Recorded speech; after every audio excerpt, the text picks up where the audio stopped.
नमस्कार मित्रांनो, तुझ्यात जीव रंगला फेम अभिनेता खऱ्या आयुष्यात बाबा झाला आहे. तर चला जाणून घेऊया काय आहे सविस्तर माहिती. तुझ्यात जीव रंगला या मालिकेने जवळपास 4.5 वर्ष प्रेक्षकांच्या मनावर अधिराज्य गाजवले आहे. या मालिकेतील प्रत्येक कलाकार घराघरात लोकप्रिय झाला होता.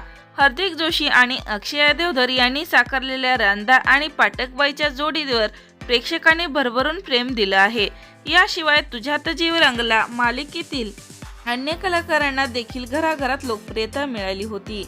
तुझ्यात जीव रंगला या मालिकेत हार्दिकने साकारलेल्या रांदाच्या जिवलग मित्राची भूमिका अभिनेता अमोल नाईकने साकारली होती. रांदा आणि बरकत यांची मैत्री सुपरहिट ठरली होती. हाच बरकत आज खऱ्या आयुष्यात बाबा झाला आहे. अमोलच्या घरी 5 डिसेंबर दत्त जयंतीच्या दिवशी चिमुकल्याचं आगमन झालं आहे. मुलगी झाली हो असं कॅप्शन देत चाहत्यांना आनंदाची बातमी शेअर केली आहे. त्याबरोबरच आमच्या घरी चिमुकल्या राजकुमारीचं आगमन झालेलं आहे. वेलकम बेबी गर्ल्स यासह पोस्टमध्ये अमोलने लव्ह श्रीषा नाईक असं नाव स्पष्ट केलेलं आहे.